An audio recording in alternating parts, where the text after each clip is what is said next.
اور ذرا ساری کائنات کے سردار صلی اللہ علیہ وآلہ وسلم کا جواب بھی تو سنیے کہ ان صحابی سے کیسی لطف و انات کی باتیں فرما رہے ہیں۔ صحابی کی اس تقریر پر ان سے گویا یوں مخاطب ہو رہے ہیں کہ تم جو ہزار ہزار کی گویا رٹ لگا رہے ہو، تو اللہ کے بندے یہ بھی تو سوچو کہ اگر تم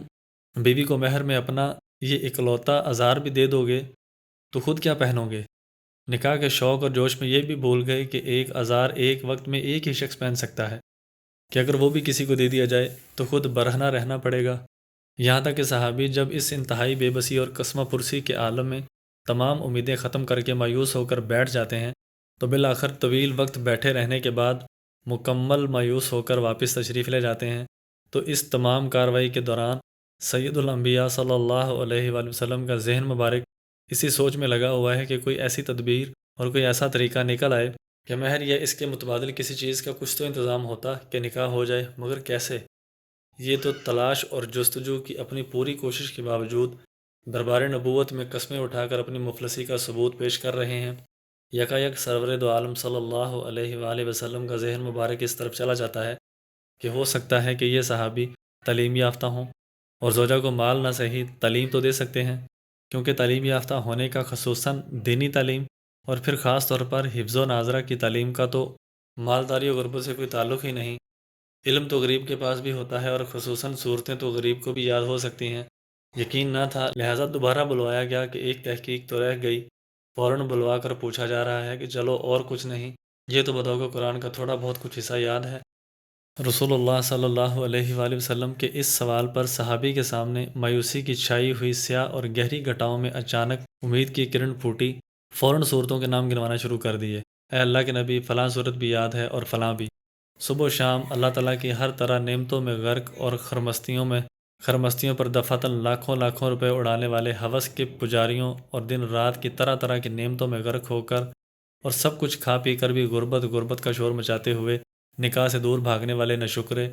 اور اللہ پر اعتماد و توکل سے آری غریبوں کو تا قیامت سبق دلانے کے لیے صحابی کے خاموش ہوتے ہی فوراً زبان نبوت سے، جس سے کبھی بے موقع اور بے محل کلام صادر نہ ہوا، جنبش میں آ جاتی ہے اور زبان اقدس سے یہ انتہائی مختصر مگر پر حکمت بلاغت سے بھرپور اور سبق آموز کلمات صادر ہوتے ہیں۔ ہم نے اس قرآن کے بدلے اس سے تمہارا نکاح کر دیا جو تمہیں یاد ہے۔ نہ ہی صحابی یا صحابیہ سے استخارے نکالنے والے جاہل مولویوں کی طرح 6 مہینے استخارے نکلوائے گئے، نہ وکلا و گواہوں کے تعین کے تکلفات نیز پہلے ہی بہت دیر ہو چکی تھی، لہٰذا خطبہ نکاح بھی نہ پڑا۔ جس خاتون سے نکاح کیا جا رہا تھا چونکہ پہلے سے حاضرین مجلس کے ہاں متعین تھیں، لہٰذا ان خاتون کا نام تک نہ لیا کہ فلاں بنت فلاں۔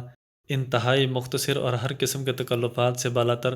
جس میں سادگی کے باوجود فصاحت و بلاغت پوری قوت سے جھلک رہی ہے۔ باخدا اس حدیث میں ذکر کردہ واقعہ کے ایک ایک جز میں آج کے تہذیب اور ترقی یافتہ زمانے کے نظریات پر پرزور رد ہے، جو نکاح کے معاملے میں وحی کی مکمل اتباع سے روگردانی کرتے ہوئے اپنی عقلی مشغافی میں الجھ کر ان تعلیمات میں بیجا تعویلات کرنے والے ان سمجھدار اور پڑھے لکھے دینداروں کے جذبات پر بھی ایک زوردار ضرب ہے، جنہوں نے نکاح کو اپنے تمام تر دینی اور دنیوی کاموں میں دنیا کا سب سے فضول ترین کام قرار دے دیا ہے، اور کسی بھی نوجوان کے لیے اس کام کو غیر معمولی طور پر مشکل بنا دیا ہے۔ آج اولاً تو کسی نوجوان کو ابتدائی جوانی میں نکاح کا خیال آتا ہی نہیں۔ ترقی یافتہ شہروں میں تو خود ایسا خیال ہی دقیانوسی کی ایک بہت بڑی علامت سمجھا جانے لگا ہے۔ کسی تعلیم یافتہ لڑکے کا یہ سٹیپ اس کے گنوار پنے اور جاہل ہونے کی دلیل سمجھا جاتا ہے، اور اگر کسی کو خیال آ بھی جائے تو جب تک وہ اپنے والدین اور دوسرے بڑوں کے سامنے 4 گواہوں جیسے مضبوط اور ٹھوس دلائل سے یہ ثابت نہ کر دے کہ وہ امام توکان کا مقلد ہے، یعنی اسے نکاح نہ کرنے کی صورت میں واقع گناہ کا اندیشہ ہے،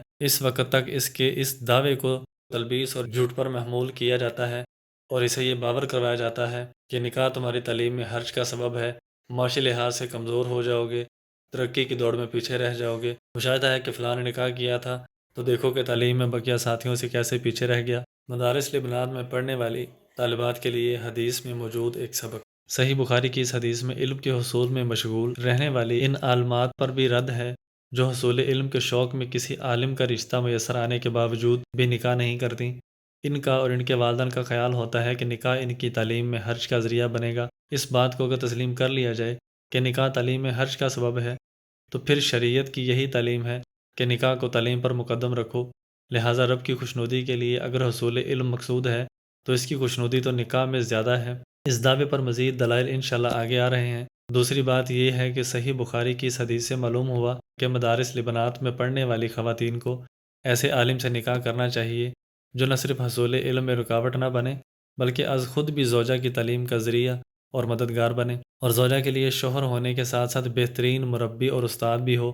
جیسا کہ صحابیہ نے ان صحابی کی غربت اور مفلسی کے باوجود صرف اس بنیاد پر نکاح کر لیا کہ یہ صحابی انہیں قرآن کی تعلیم دیں گے۔ نیز اس حدیث سے یہ بھی معلوم ہوا کہ نکاح ہمیشہ تعلیم میں رکاوٹ کا سبب نہیں بنتا۔ تعلیم یافتہ مرد سے نکاح تعلیم میں اضافے کا سبب بنتا ہے۔ دینی یا دنوی تعلیم میں حرج کے خوف سے نکاح میں تاخیر شرعاً پسندیدہ کام نہیں۔ ایک صاحب مجھے ایسے واقعات سنانے لگے کہ آپ یہ کہتے ہیں کہ بڑوں کی ذمہ داریاں بنتی ہیں کہ جلد نکاح پر نوجوانوں کی حوصلہ افزائی کریں، ان کے نکاح کی حد الوسط کوشش کریں یا کم سے کم دعا ہی فرما دیں۔ حالانکہ فلاں طالب علم نے نکاح کیا تھا تو دیکھیں کہ یہ صاحب قصہ شروع ہی کر پائے تھے کہ میں نے انہیں ٹوک کر کہا کہ ایسے قصے سنانے سے ہماری صحت پر کوئی اثر نہیں پڑے گا۔ وجہ اس کی یہ ہے کہ یہ تو خود اللہ تعالیٰ کا ارشاد ہے کہ تمہاری بیویاں اور اولاد تمہارے لیے فتنہ ہے، تمہیں اللہ تعالیٰ سے اور مختلف دینی اور دنوی اہم کاموں سے غافل کرنے کا ذریعہ ہیں۔ نیز حدیث میں آیا ہے رسول اللہ صلی اللہ علیہ وآلہ وسلم نے اپنے نواسے کو گود میں اٹھا کر فرمایا کہ تم اولاد انسان کو بخیل بناتی ہو، بزدل بنا دیتی ہو اور علم سے محروم کر کے جاہل بنا دیتی ہو، اور تم اللہ تعالیٰ کی پیدا کردہ خوشبوؤں میں سے ایک خوشبو ہو۔ تو دیکھیے کہ رسول اللہ صلی اللہ علیہ وآلہ وسلم خود فرما رہے ہیں کہ یہ اولاد انسان کو جاہل بھی بناتی ہے کہ اس میں مشغول ہو کر انسان حصول علم کے لیے اس سے فارغ نہیں رہ سکتا، جس طرح بیوی بچوں کی فکر سے آزاد ہو کر فارغ ہو سکتا ہے۔ نیز فرمایا کہ یہ اولاد انسان کو بزدل بھی بنا دیتی ہے۔ یہ اولاد کی معاشی کفالت اور یہ خوف کہ شہید ہو گیا تو بچے یتیم ہوں گے، چنانچہ ایسی باتوں کے خوف سے انسان اپنے ملک و ملت اور دین و مذہب کی خاطر لڑنے سے بھی غافل ہو جاتا ہے۔ نیز نکاح اور اولاد سے پہلے جس طرح انسان کا ہاتھ مدارس اور غربا پر خرچ کے معاملے میں کھلا ہوا ہوتا ہے، بعد میں ایسا نہیں ہوتا اور بسا اوقات انسان خیر کے ان کاموں پر خرچ کرنے میں کنجوسی سے کام لینے لگتا ہے۔ الغرض بیوی بچوں کی فکر میں پڑھ کر مختلف اہم کاموں میں غفلت تو ایک ایسی بدیہی چیز ہے کہ اس کے لیے واقعات سنانے کی ضرورت نہیں،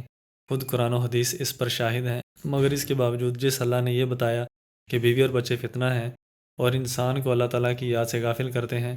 اسی اللہ نے جلد نکاح کی ترغیب بھی دی۔ جس اللہ نے یہ بتایا کہ بیوی بچے فتنہ ہیں، اسی اللہ نے بیوی کو حرث کھیتی سے تعبیر کر کے صاحب حرث یعنی شوہر کو اولاد کی کثرت پر برانگیختہ بھی تو کیا۔ اور جس پیغمبر صلی اللہ علیہ وآلہ وسلم نے اولاد کو بزدل، جاہل اور بخیل بنانے والا قرار دیا، اسی پیغمبر نے اس اعتراف کے باوجود نوجوانوں کو جلد نکاح کی ترغیب دی۔ جس پیغمبر صلی اللہ علیہ وآلہ وسلم نے اولاد کو جہاد سے محرومی کا سبب بتایا اور اسے باپ کو بخیل بنانے والا قرار دیا۔ جس نبی صلی اللہ علیہ وآلہ وسلم نے اولاد کو حصول علم سے محرومی کا سبب قرار دیا، اسی نبی نے اس اعتراف کے باوجود دو ٹوک اور واضح الفاظ میں ایسی عورت سے نکاح کی ترغیب بھی دی جو کثرت سے بچے جنتی ہو۔